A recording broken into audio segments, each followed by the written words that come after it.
$2.7 billones a la economía mundial. Toda vez que existen riesgos, Más del 90% son MIPYMES, que generan 80% de... Dame 20 minutos de tu tiempo y yo a cambio te daré información sobre los temas más relevantes en materia de comercio exterior, fiscal y aduanas con un toque humano. Y hagamos un trueque, un podcast de TLC Magazine México. Hola, ¿cómo están? Buenos días, bienvenidos a Hagamos un trueque. Como saben, un evento de TLC Magazine México. Ya la última semana de junio en estos trueques, pero ya vamos a empezar julio. Les traemos muchas sorpresas, ya estamos listos con el calendario del mes de julio. Como siempre, agradeciendo que ya tenemos un año, 4 meses en este programa generando comunidad, compartiendo conocimientos y experiencias. Y bueno, hoy no es una excepción. El tema del día de hoy está muy interesante, es anatomía del Sistema Nacional Anticorrupción y los sistemas locales. Para eso nos acompaña la magistrada doctora Miriam Lisbeth Muñoz Mejía. Bienvenida, doctora, ¿cómo está? Bienvenida a Hacer un Trueque. Hola, muchas gracias, muy buenas tardes y pues aquí encantada y honrada de estar con ustedes presentando este libro el día de hoy. Gracias. Al contrario. Y bueno, estamos muy emocionados porque sabemos que para México el tema de la corrupción, con el índice de percepción de la corrupción del 2020, México tiene una posición número 138 de 180 países y creemos que a lo mejor el Sistema Nacional de Anticorrupción nos va a apoyar a cambiar esta percepción, pero sobre todo a realmente hacer un cambio en la sociedad y en esta discusión política que es crítica y en el impacto social y económico que representa la corrupción. Y bueno, doctora, antes de iniciar el trueque de hoy, queremos dar que nos dé chance de presentar el dato peque del trueque del día de hoy.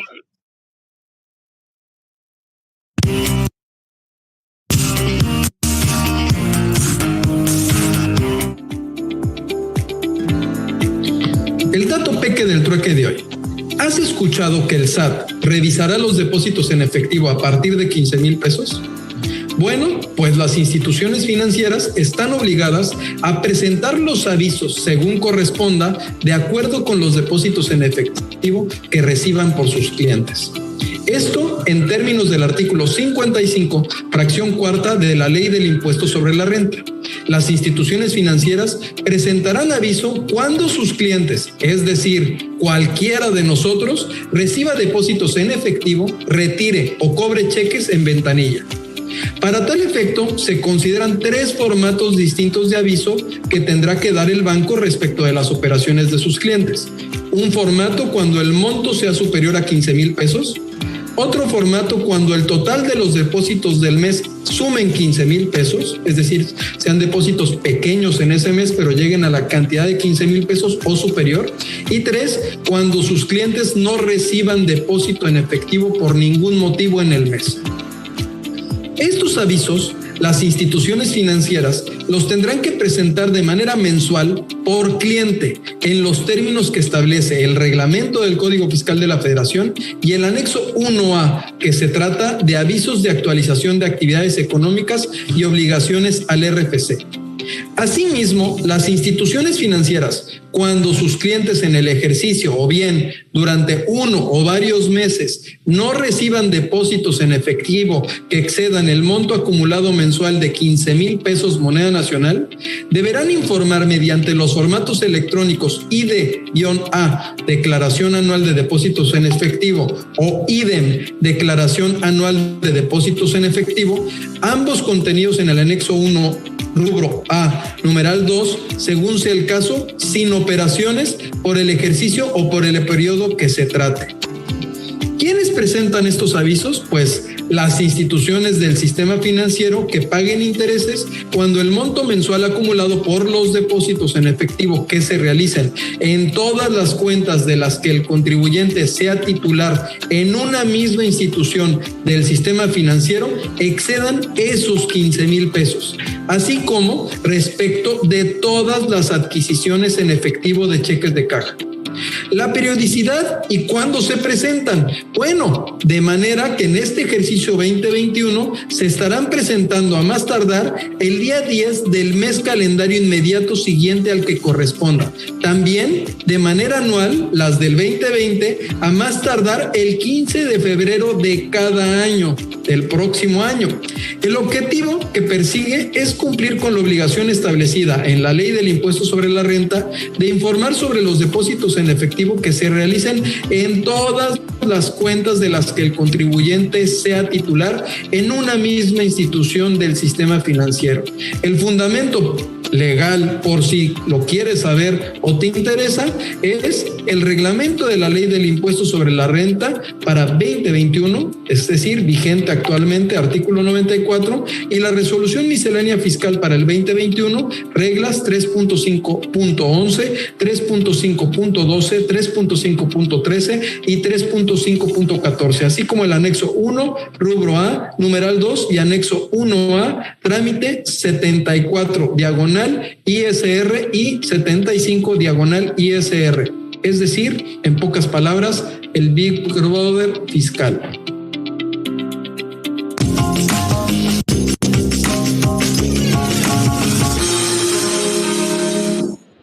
¿Cómo ve, doctor Carvajal, el Big Brother fiscal que dice Octavio que nos van a estar observando por 15,000 pesos a partir de ya? Pues ya sabemos que somos fiscalizados. Ya, ahora sí, todos, ahora sí, como dices, sí, el Big Brother vamos a estar muy observados y bueno, esto fue el dato peque del día, del trueque del día de hoy. Y bueno, doctora, para darle la palabra, ¿me permite presentar su semblanza, por favor? La doctora Miriam Lisbeth Muñoz Mejía es magistrada titular de la ponencia 17 de la primera sala ordinaria de materia de la responsabilidad administrativa y derecho de la buena administración del Tribunal de Justicia Administrativa de la Ciudad de México. Es miembro de la International Association of Women Judges, Asociación de Magistrados de Justicia Administrativa de Estados Unidos Mexicanos, Asociación Mexicana de Juzgadoras, AC, Colegio Colombiano de Abogados Administrativistas y del Grupo de Investigación, Análisis y Opinión GIAO, Comisión de Transparencia y Anticorrupción de la Cámara de Diputados. Presidenta de la Comisión Anticorrupción de la Asociación de Magistrados de Justicia Administrativa del país. Doctora con mención honorífica en Derecho por el Centro Universitario de Estudios Jurídicos. Maestra en Derecho y especialista en Derecho Administrativo con mención honorífica por la División de Estudios de Posgrado de la Facultad de Derecho de la UNAM. Licenciada en Derecho por la misma universidad. Catedrática desde 2016 en nivel de licenciatura y posgrado de la UNAM y en diversas instituciones de enseñanza superior, así como ponente en diversos foros e instituciones nacionales e internacionales. Cuenta con diversos artículos sobre el Sistema Nacional de Anticorrupción publicados en diversas revistas jurídicas especializadas, así como participación en diversos libros. Pues el tema, como lo mencionamos en un principio, es Anatomía del Sistema Nacional Anticorrupción y los sistemas locales. Bienvenida a Hacer un Trueque, doctora. Hola, pues gracias nuevamente, de verdad muy honrada de estar en este panel de expertos. Me consta la calidad, digo, aquí tenemos muchísimas muestras que sería interminable, pero un poquito por mi formación en la UNAM, bueno, el doctor Máximo Carvajal, pues por supuesto una mención especial, de verdad un gusto, y pues a todos los que están aquí con nosotros, no quisiera hacer menos a nadie ni señalar, simplemente en este contexto de la universidad, de verdad muy honrada de estar con todos y cada uno, Gabriel Bejar, Edgar Preciado, Miguel Carlos Ramírez, Juan Preciado, en fin, todos los que nos acompañan, de verdad, muchas gracias por honrarme este día presentando esta obra que espero sea de gran utilidad. Pues muchísimas gracias. Y bueno, pues básicamente sería una charla, tiene más o menos como 45 minutos y al final a lo mejor los panelistas pueden hacer algún comentario, preguntas y respuestas que se den en el foro, así que ahora sí, el trueque es suyo. Gracias. Bueno, tengo una presentación que compartir, gracias. Sin embargo, en primer lugar, quisiera hacer alusión a un agradecimiento especial que tengo para la ministra, doctora Yasmín Esquivel Moza, precisamente porque me honró muchísimo con el prólogo de esta edición. La verdad es que ella me lo prologa, por aquí aparece la ministra Yasmín. Y de verdad agradezco mucho su confianza y esta deferencia que me hace en prologar esta obra. Y bueno, compartimos mucho ya que ella también ha estado muy en pie de combatir la corrupción y también fue parte del Tribunal de Justicia Administrativa como su servidora. Entonces, en primer lugar, ese agradecimiento. Y en segundo lugar, pues un poco explicar el porqué de esta obra, ¿no? ¿Por qué Anatomía del Sistema Nacional Anticorrupción? Previo a la presentación y explicar, pues me gustaría señalar que pues la anatomía es la ciencia que nos describe las diferentes partes del cuerpo y la interacción de estas.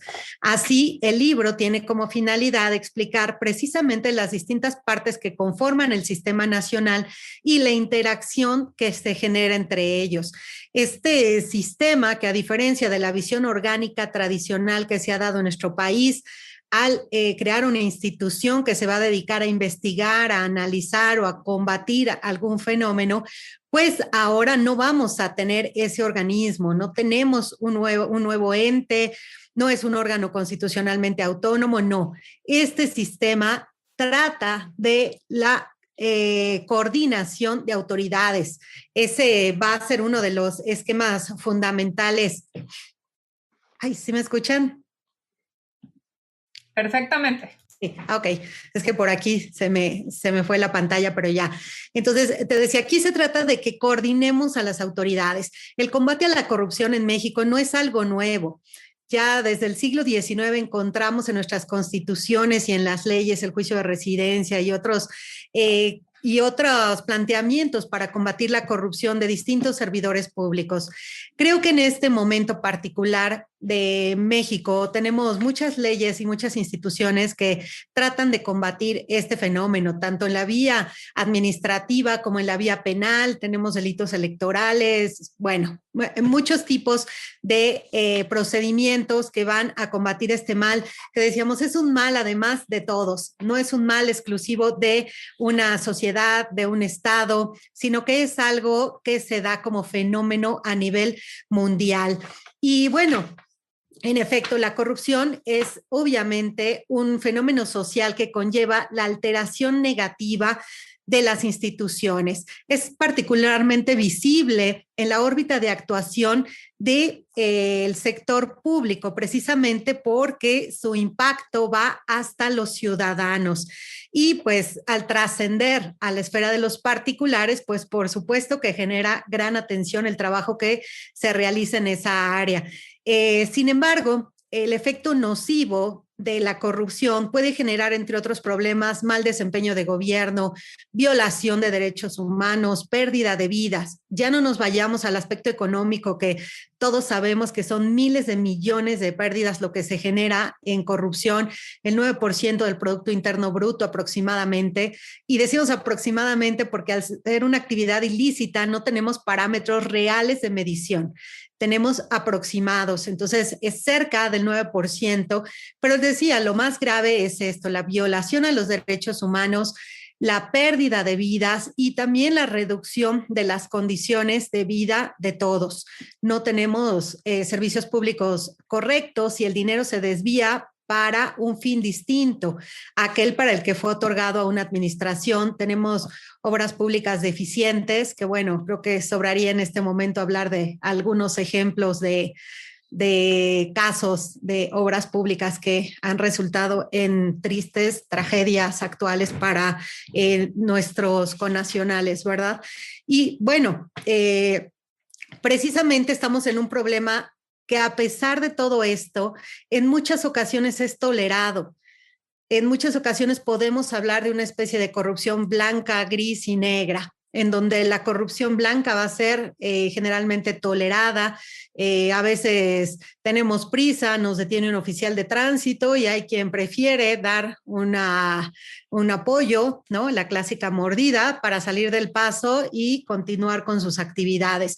Y lo minimizamos como si esto no trascendiera como los grandes escándalos de corrupción. Y sin embargo, esto por supuesto que deteriora las instituciones, deteriora el servicio público y deteriora las condiciones de vida. En verdad es mucho más fácil en muchas ocasiones simplemente solicitar que nos den nuestra multa y acudir y pagarlo oportunamente con un súper descuentazo que nos va a salir baratísimo. Y además, bueno, nos actuamos en legalidad nosotros también, porque el combate a la corrupción es una responsabilidad de todos. Entonces, bueno, es generalmente tolerada. Ya hay grandes escándalos de corrupción que son del todo conocidos, ¿no? No solamente en México, sino a nivel mundial. De hecho, en la obra también, en el capítulo 3, que se refiere un poco a derecho comparado, y hablamos del caso Singapur, Colombia, Brasil, Alemania, pues vemos cómo las experiencias que se desarrollan en estos países, que en muchos casos tienen de las mejores condiciones de vida para sus ciudadanos, como el caso Singapur, Alemania también uno de los mejores lugares y una economía también preponderante, y sin embargo también se ven inmersos en estos escándalos, ¿no? En Alemania la empresa Siemens, Volkswagen, Porsche, Audi, todos estos han estado involucrados con grandes escándalos, por citar muchísimos más. Entonces es algo que incumbe a todos su combate, ya que además sabemos que ahora se generan estructuras muy complejas para disfrazar estos grandes actos de corrupción y que se manejan por empresas transnacionales. Y entonces esta corrupción también trasciende fronteras. Por eso es muy importante señalar que en México este Sistema Nacional Anticorrupción, que es un esfuerzo que se realizó en el gobierno anterior, para crearlo y para establecerlo ya en las leyes, como sucedió en 2015, que en mayo de 2015 ya se estableció a nivel constitucional este sistema, y en donde, bueno, implicó la modificación de 14 preceptos constitucionales. Ahorita vamos a ver cuáles son estos, pero que fue realmente un esfuerzo por combatirla, por crear nuevos procedimientos, por esta interacción de autoridades, y que además trató de ajustar nuestra legislación a las convenciones internacionales que México tenía celebradas en la materia, como son la Convención Interamericana contra la Corrupción de la Organización de los Estados Americanos,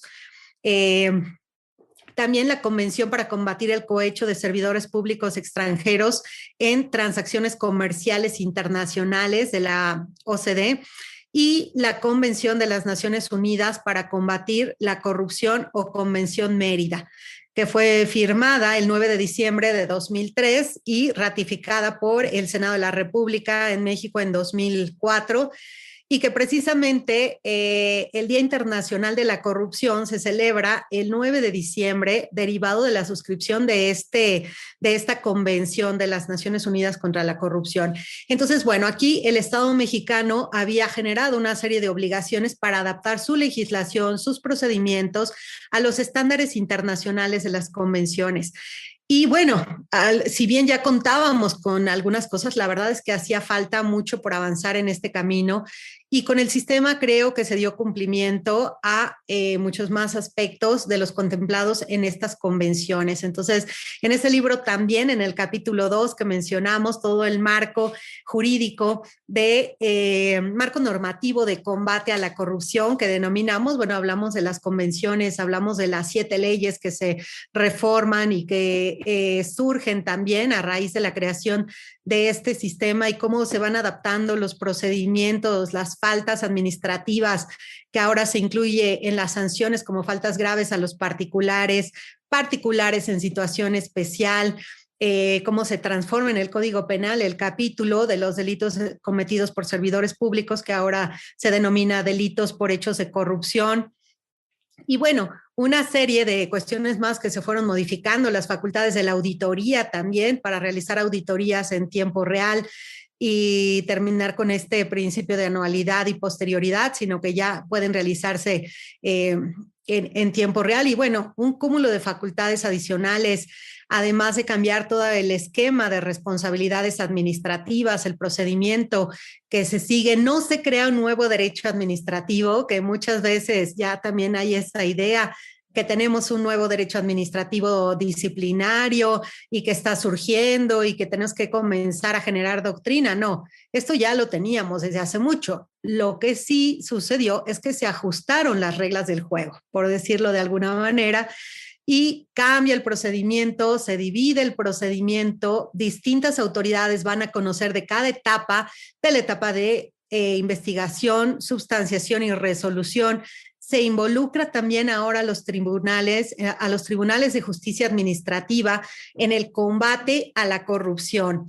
¿Y de qué manera? Bueno, siempre los tribunales habíamos sido garantes de la legalidad de la actuación de la autoridad administrativa, al vigilar que ejercieran el poder con apego al marco legal. Y sin embargo, bueno, esto también, por ejemplo, cuando se sancionaba a servidores públicos, pues las resoluciones llegaban a los tribunales que antes se denominaban contenciosos administrativos en lo local y Tribunal Federal de Justicia Fiscal y Administrativa en el ámbito federal. La reforma también cambia la denominación de los tribunales por tribunales de justicia administrativa. Y ahora, aparte de conocer de todas esas resoluciones y actos de autoridad, nosotros vamos a ser parte en la etapa de imposición de sanciones,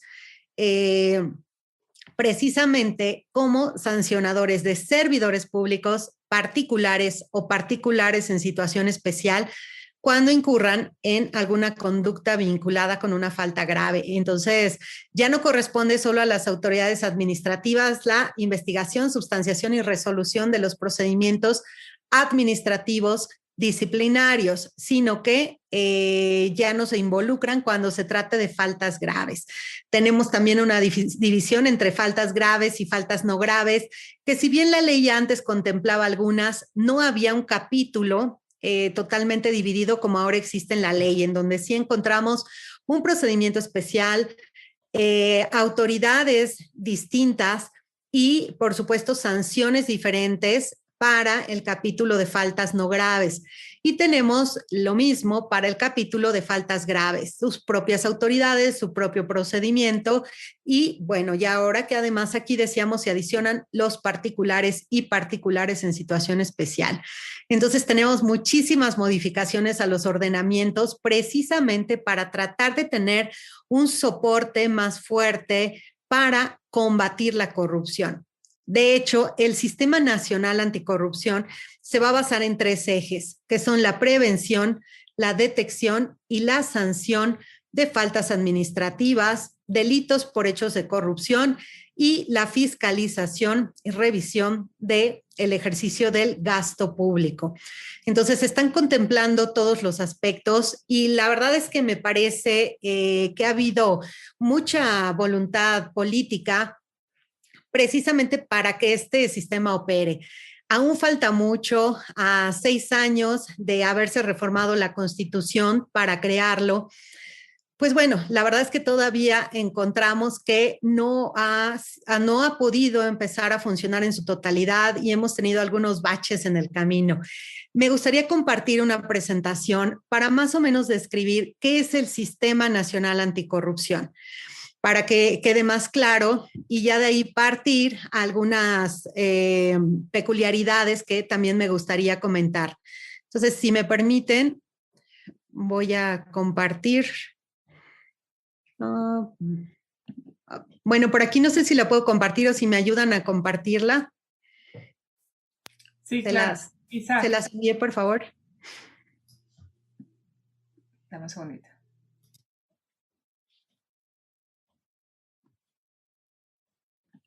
Veo que ya tenemos varias preguntitas por ahí, ya después al final iremos resolviéndolas.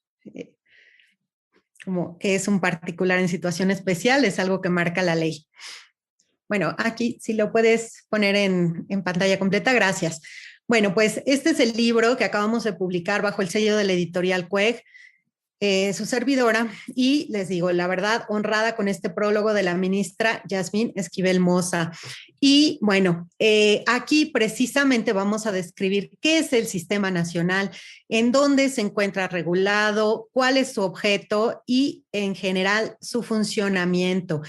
Primero, en el capítulo primero, pues vamos a tener precisamente la conformación del Sistema Nacional. Como vamos a ver más adelante, requirió la modificación de distintas leyes y también la creación de nuevas leyes, igualmente la creación de sistemas locales. Y también en el libro pues vamos a ir explicando esa normatividad y después cómo se deben implementar los sistemas locales para tener total operatividad a nivel nacional. Si puedo adelantarla yo o lo van adelantando ahí. Bueno, entonces decíamos, esta reforma constitucional implicó la modificación de 14 preceptos y básicamente se reformaron para dotar de homogeneidad a todo el ordenamiento para la creación del sistema, las facultades de los congresos para crear las leyes en materia administrativa, para crear las leyes, para reformarlo en lo relativo a la fiscalización, para homologar el lenguaje, que antes teníamos las contralorías, ahora tenemos órganos internos de control. Por supuesto, el título cuarto de la Constitución, que es fundamental, que antes se refería solo a las responsabilidades de los servidores públicos y patrimonial del Estado. Ahora, bueno, vamos a tener el título cuarto que va del artículo 108 al 114 de la Constitución, en donde se va a establecer las responsabilidades de los servidores públicos, de los particulares vinculados con faltas administrativas graves y hechos de corrupción, y la responsabilidad patrimonial del Estado. Entonces hay todo un rediseño de este título cuarto en donde encontramos definido qué es servidor público en el artículo 108, tenemos en el artículo 109, por ejemplo, todo el sistema de responsabilidades. Encontramos en la fracción primera la responsabilidad política, en la fracción segunda la responsabilidad penal, en la fracción tercera y cuarta responsabilidad administrativa, de los servidores públicos, de los particulares, un poco del procedimiento de quién va a ser autoridad competente en la investigación y sustanciación, que encontramos a los órganos internos de control, o a las contralorías, y encontramos a las auditorías también, que en el ámbito de su competencia ahora pueden ser autoridades investigadoras y sancionadoras cuando se trate de faltas graves. Por supuesto, lo que les comentaba, el papel de los tribunales de justicia administrativa. Y bueno, una serie de reformas más en donde, por ejemplo, ya el Tribunal de Justicia Administrativa, antes era potestativo de los estados la existencia de los tribunales administrativos. Sin embargo, con la reforma que se da a la Constitución, lo que se establece también es una obligación a cargo de las entidades federativas, precisamente de contar ya obligatoriamente con tribunales de justicia administrativa, precisamente porque van a formar parte del Sistema Nacional Anticorrupción desde dos frentes. Uno, como miembros de uno de sus principales comités, si adelantamos la lámina, que va a ser el comité coordinador, y otro, que va a ser su papel como sancionadores tratándose de faltas graves. Entonces, son temas de gran trascendencia. Y bueno, es decir, esta reforma surge en mayo el 27 de mayo de 2015. Posteriormente, las leyes marco las vamos a encontrar en mayo de 2016. Estas leyes marco lo que van a implicar es que van a ser leyes modelo para todas las entidades federativas. Y de hecho, la mayoría pues son leyes generales, es decir, de aplicación para todo el territorio. Y se crearon estas leyes marco porque también una de las cuestiones que a mí me parecen muy importantes del sistema radica en que se están homologando procedimientos a nivel nacional. En materia administrativa vamos a tener el mismo procedimiento en todas las entidades para los servidores públicos, particulares y particulares en situación especial. Vamos a tener las mismas autoridades, vamos a tener los mismos plazos de prescripción, vamos a tener todo perfectamente homologado. Y lo que se estableció en el artículo 113 constitucional es que precisamente las entidades federativas deben replicar en lo posible el modelo del Sistema Nacional Anticorrupción. Entonces, precisamente en estas leyes, en los transitorios, se determinó que las entidades tenían que publicar sus leyes, hacer sus reformas respectivas en la Constitución, en sus leyes, para crear los sistemas locales anticorrupción. Y bueno, estas leyes marco, algunas entraron en vigor al momento y otras al año siguiente. Y de ahí se dio espacio para que las entidades pues hicieran sus reformas dándoles un año. Esto significa que aproximadamente en 2017 deberían de haber quedado integrados los sistemas locales anticorrupción y empezar a operar todo el sistema nacional. Sin embargo, esto no sucedió. Aún a la fecha tenemos sistemas que no se han integrado, como el de la Ciudad de México, que pues tuvo un revés cuando la Suprema Corte determinó que el proceso de creación de sus leyes locales anticorrupción, la ley del sistema local anticorrupción y otra norma, no habían sido creadas con el proceso legislativo adecuado y por tanto se invalidaron. Y pues bueno, todos los nombramientos y todo lo que se había hecho al amparo de esa ley se tuvieron que echar para atrás y a la fecha no se ha podido conformar el sistema local en la Ciudad de México. No obstante que sí puedo decir que el actual gobierno tuvo mucha voluntad política por hacer los nombramientos y porque comenzara a operar. Eso sí lo vimos, pero bueno, todo se cayó con esta determinación de la Corte y ahora se están realizando nuevamente esos nombramientos. Algunos otros estados que fueron más allá de lo que establecía la ley, que no podían variar la conformación del sistema y que también la Suprema Corte invalidó porciones normativas en los aspectos que iban más allá de lo que establecía la norma. ¿Sí podemos avanzar, por favor? Gracias. Bueno, las leyes secundarias, estas leyes marco que se crearon, fueron las denominadas 7 leyes, que implicó la expedición de la Ley General del Sistema Nacional Anticorrupción, la Ley General de Responsabilidades Administrativas, la Ley Orgánica del Tribunal Federal de Justicia Administrativa, la Ley de Fiscalización y Rendición de Cuentas de la Federación, y también se realizaron reformas a la Ley Orgánica de la Administración Pública Federal, reformas a la Ley Orgánica de la entonces Procuraduría General de la República. Aquí sí abro este paréntesis para señalar que estoy marcando esta ley porque en su momento fue la que se reformó. Sabemos que con la reforma política del Estado de 2014 se estableció que esta Procuraduría ya podría pasar a ser un órgano constitucionalmente autónomo en el momento en que se emitiera la declaratoria correspondiente por el Congreso. Sin embargo, esa declaratoria no se realizó sino hasta diciembre de 2019. Entonces, en el momento en que surgen estas leyes en 2016, pues seguía siendo la Procuraduría General de la República. Ya les digo, a partir de diciembre de 2019 tenemos a la Fiscalía General de la República como órgano autónomo y por supuesto también después se emitió su ley respectiva. Y bueno, también se realizaron las reformas al Código Penal para modificar este capítulo de los delitos por hechos de corrupción. Aquí también es muy importante señalar que en nuestro ordenamiento no tenemos un delito como tal, un tipo penal en el que se establezca el delito de corrupción, que yo me he encontrado en algunos foros o a veces en programas de radio, de televisión que hablan del delito de corrupción. Eso no existe. Tenemos delitos por hechos de corrupción, pero no tenemos alguno que defina como tal a la corrupción. Simplemente sabemos que van a ser prácticas de abuso de poder en beneficio particular, ¿no? Este uso ilegítimo del poder para beneficiarse.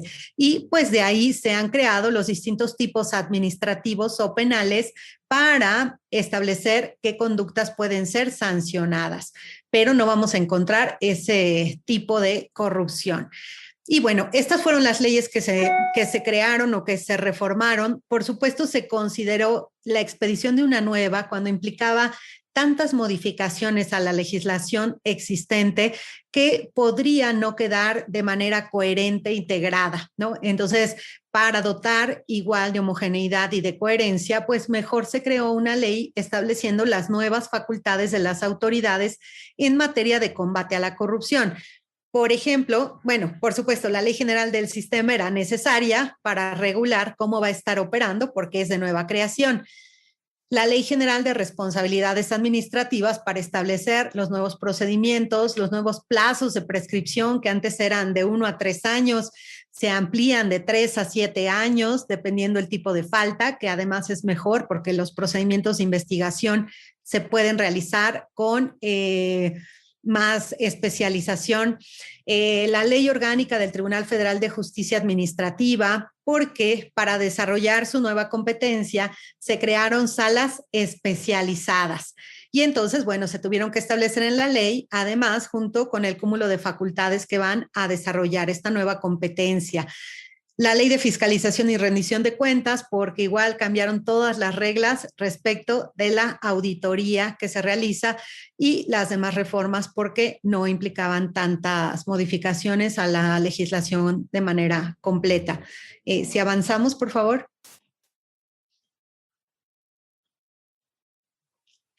Y bueno, decíamos, el sistema se integra en este título cuarto de la Constitución de los artículos 108 a 114. Si lo avanzamos, por favor.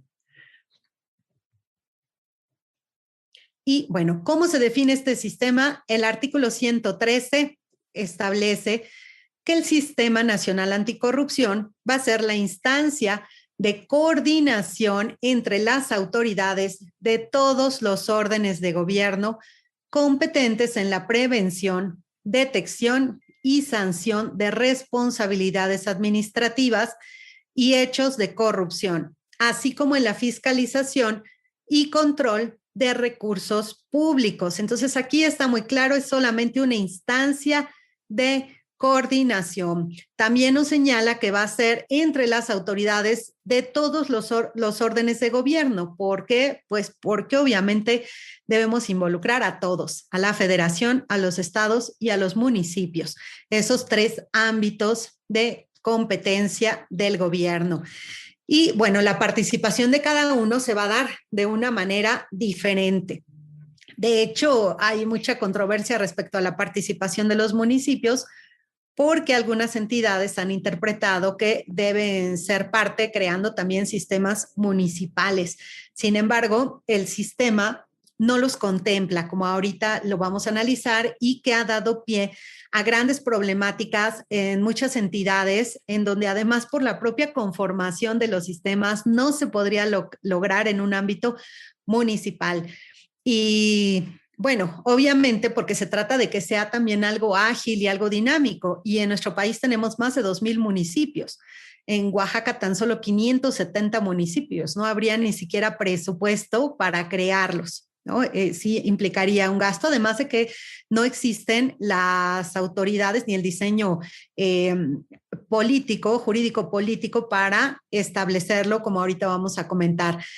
Sin embargo, por supuesto que estoy convencida que pueden participar de una manera coordinada, especialmente porque también estoy convencida de que los municipios son uno de los principales aspectos o que son fundamentales en la vida cotidiana de todos, ya que es la autoridad que está más cercana a cada uno de nosotros. Entonces, el combate también puede darse más directo y puede ir escalando a nivel nacional. Pero bueno, si lo adelantamos, por favor.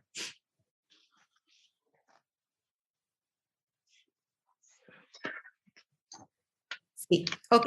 Entonces decíamos, este sistema que aparte de las leyes que les mencioné, pues su regulación específica se encuentra en la Ley General del Sistema Nacional, publicada el 18 de julio de 2016, entró en vigor al día siguiente de su publicación y consta de 60 artículos. En realidad es una ley pequeña, pero pues como es una ley que va a regular la coordinación y la creación de las políticas públicas, pues no propiamente va a regular lo relativo a cada una de las autoridades.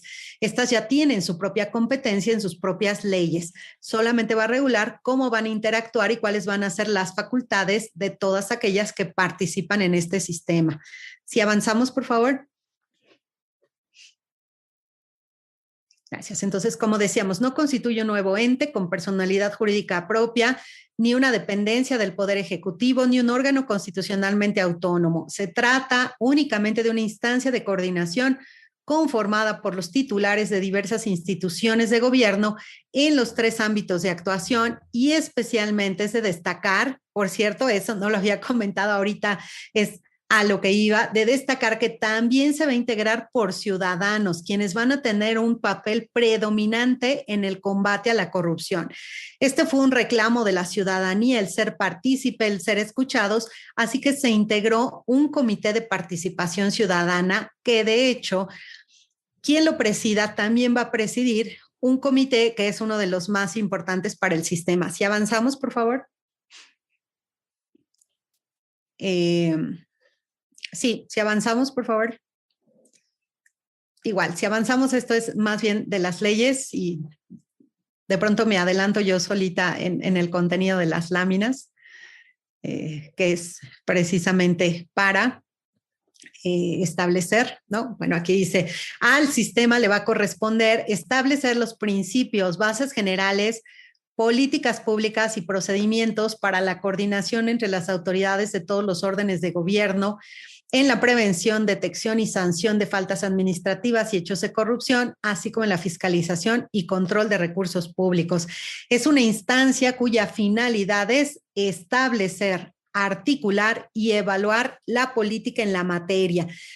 Uno de los ejes principales del sistema es la prevención y la creación de estas políticas públicas anticorrupción, pues por supuesto que a mediano y largo plazo van, o por lo menos se tiene la intención de que impacten en la reducción de la corrupción. Y de hecho, a nivel nacional, ya se publicó el año pasado la Política Nacional Anticorrupción. Cada entidad también debe publicar la suya.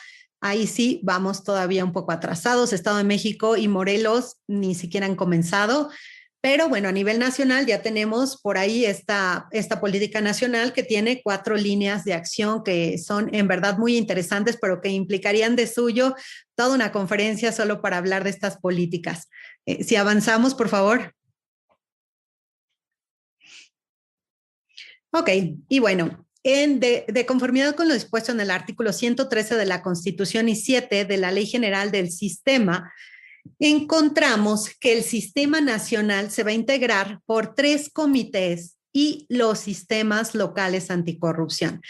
Estos comités son, como les mencionaba, un comité de participación ciudadana, que de hecho va a estar integrado por 5 ciudadanos de reconocido prestigio y experiencia en áreas relacionadas con el combate a la corrupción, la transparencia, fiscalización y todas estas materias afines, que van a ser elegidos por un comité de selección que va a nombrar el Senado, que también se va a sacar de entre miembros de la academia y que también gocen de un reconocido prestigio. Ese comité va a elegir a estos miembros del Comité de Participación Ciudadana con nombramientos escalonados y que se van a ir alternando la presidencia del Comité de Participación Ciudadana. También vamos a contar con un comité coordinador. Este comité coordinador va a estar integrado por 6 autoridades y un miembro del Comité de Participación Ciudadana que lo preside. La participación ciudadana en el sistema se va a dar o se da con la idea de que sirvan de enlace con la ciudadanía. Van a tener interacción con las organizaciones de la sociedad civil que quieran colaborar o contribuir para la creación de estas políticas de combate a la corrupción. Entonces, es una de sus grandes finalidades. Y también, pues, aportar todos los conocimientos y experiencia necesarios también para la creación de las políticas que el comité coordinador realizará. Todo esto se explica en el libro de una manera también más completa. Y bueno, tenemos, aparte de este comité coordinador, que ahorita vamos a ver quiénes son las autoridades que lo integran, un comité rector del Sistema Nacional de Fiscalización. Este comité rector se va a integrar por las autoridades encargadas del control interno y externo del poder público, es decir, quién controla el gasto público y quién controla la actuación de los servidores públicos. Esto es órganos internos de control, contralorías, auditorías también, las locales y la auditoría federal.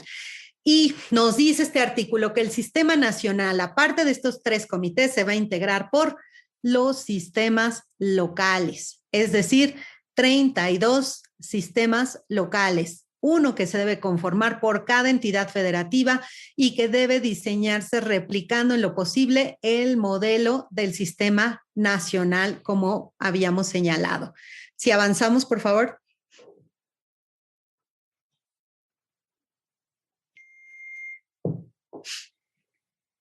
Y bueno, decíamos que se pasa de una visión orgánica a una visión sistémica de coordinación entre autoridades, y aquí vamos a tener que el comité coordinador del sistema, el encargado de la elaboración de las políticas públicas, se va a conformar por el titular de la Auditoría Superior de la Federación, el titular de la Fiscalía Especializada en Combate a la Corrupción, titular de la Secretaría de la Función Pública, un representante del Consejo de la Judicatura Federal, el titular del Instituto Nacional de Acceso a la Información, el presidente del Tribunal Federal de Justicia Administrativa y un ciudadano que lo va a presidir.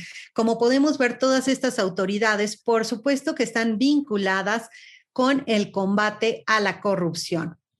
Son precisamente todas las encargadas: transparencia, justicia, responsabilidad de servidores públicos, delitos, etcétera. Entonces, estos van a ser los que van a integrar este comité coordinador del sistema. Entonces, cada autoridad va a seguir funcionando con su competencia habitual, pero ahora se le adicionan estas facultades para ser parte del comité y crear la política nacional en la materia, y a su vez realizar un mayor combate a la corrupción desde su propia trinchera con las nuevas facultades de las que han sido dotados. Si avanzamos, por favor.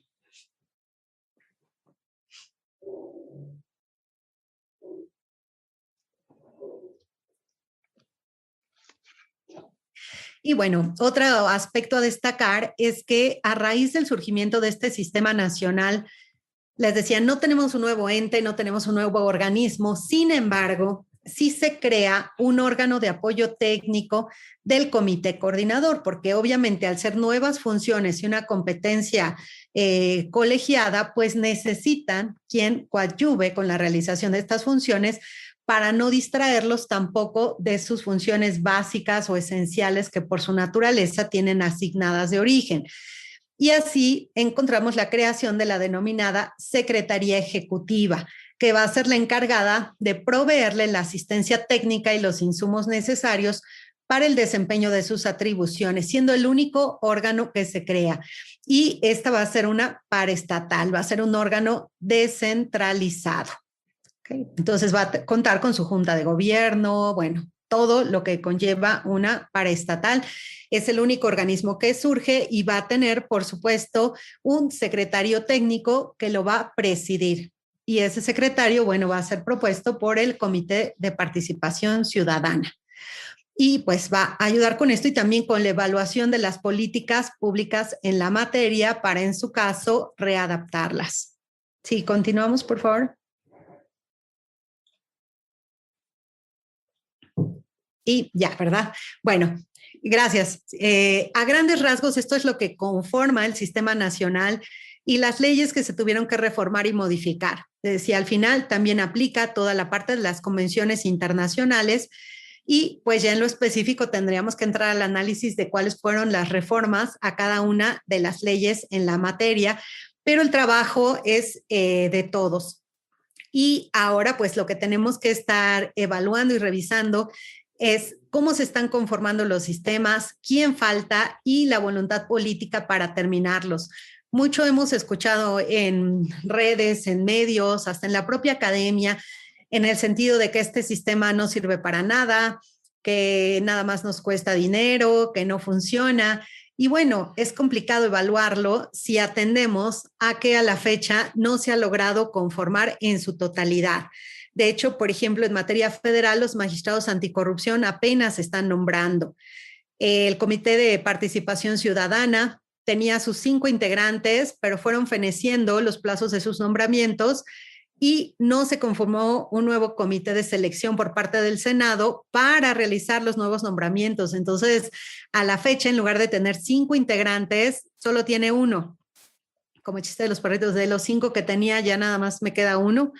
Y ahora, pues bueno, ya nada más queda un ciudadano que va a ser quien presida este comité de participación ciudadana y que interactúa con el comité coordinador, pero ahí sí ha faltado un poco de voluntad política para conformarlo en su totalidad. Entonces, creo que sí se está haciendo un gran esfuerzo por parte de las autoridades, pero aún tenemos mucho camino que recorrer. Y en el libro, en la parte final, pues yo me permito hacer una serie de reflexiones. Se los muestro otra vez. Me permito hacer una serie de reflexiones sobre la correcta implementación de los sistemas locales, que sobre todo es en donde se ha generado pues mucha confusión y en donde todavía nos falta bastante por avanzar en el camino, y en donde también planteo que no basta realizar las reformas y los nombramientos, sino que tiene que haber un seguimiento puntual de la manera en que operan, de si las leyes son correctas o no. Por ejemplo, los operadores del sistema de responsabilidades administrativas, en la práctica nos hemos dado cuenta de que las leyes precisan de muchas reformas para dotar de coherencia los procedimientos, o porque tienen muchas lagunas, hay mucha oscuridad en algunos aspectos de la ley que hemos ido supliendo con los criterios cotidianos y esperamos que en materia federal también surja. Entonces decíamos, estamos esperando estos criterios que en materia federal nos den luz de cómo interpretar determinados preceptos, pero la realidad es que debe de irse adaptando la ley a la realidad y a estos conflictos que nos está generando en la operación del sistema, y es parte de lo que estamos planteando en este libro, todo lo que todavía falta por avanzar para implementarlo correctamente. Y yo creo que a la larga sí es un instrumento que va a ser útil para los mexicanos, y sobre todo eso, porque involucra a las autoridades y a la sociedad civil en esta responsabilidad compartida que tenemos. Esto es un binomio, no es que uno sea corrupto y el otro no. Si hay corrupción es porque hay dos partes que le entran a ese juego de ilegalidades. Entonces, sí me parece muy importante destacar que todos somos actores, todos somos responsables y todos debemos involucrarnos en el combate a la corrupción si queremos construir una sociedad mejor y un México mejor. Gracias. Pues felicidades, doctora. Y bueno, ya puse de todas maneras en el chat la liga donde en Mercado Libre pueden encontrar su libro. Y en el CUEG. No sé si le salga más barato en el CUEG el envío. Sí, esto sí sale más barato en el CUEG. La parte en el CUEG Baja California lo vamos a pedir para que nos llegue en los próximos días y que también esté disponible para todos los que estén interesados en nuestro CUEG Baja California. Y bueno, doctora, pues no me queda más que darle un reconocimiento por parte de TLC Magazine México, y hagamos un trueque, que ahorita lo van a mostrar, en donde TLC Magazine México y hagamos un trueque otorga el presente reconocimiento a la doctora Miriam Lisbeth Muñoz Mejía por hacer un trueque en la plática virtual con el tema Anatomía del Sistema Nacional Anticorrupción y los sistemas locales el día 28 de junio del 2021. Doctora, muchísimas gracias por el trueque de hoy, muy interesante. La verdad, sí, un aplauso de parte de todos y muchísimas gracias por estar el día de hoy. Se lo vamos a mandar ahorita también de manera virtual. Muy bien, muchísimas gracias, de verdad, un gusto haber estado con ustedes, un honor para mí. Y a sus órdenes, encantada de estar en este grandioso programa y gracias al auditorio que también nos acompaña. Hemos llegado al final del trueque de hoy. Muchas gracias por acompañarnos. Esto fue Hagamos un trueque vía Zoom, un evento de TLC Magazine México. Si te gustó esta plática, no olvides compartir cada evento con tus contactos, para que así continuemos esparciendo conocimiento y nos mantengamos actualizados. Encuentra todas nuestras pláticas a través de nuestra plataforma de educación en línea ingresando a www.tlcmagazinemexico.com.mx en la sección de cursos, donde podrás verlas nuevamente sin costo. Si estás interesado en algún tema específico, envíanos un mensaje a través de las redes sociales de TLC Magazine México y buscaremos un experto que pueda aclarar tus dudas. Esto fue Hagamos un trueque.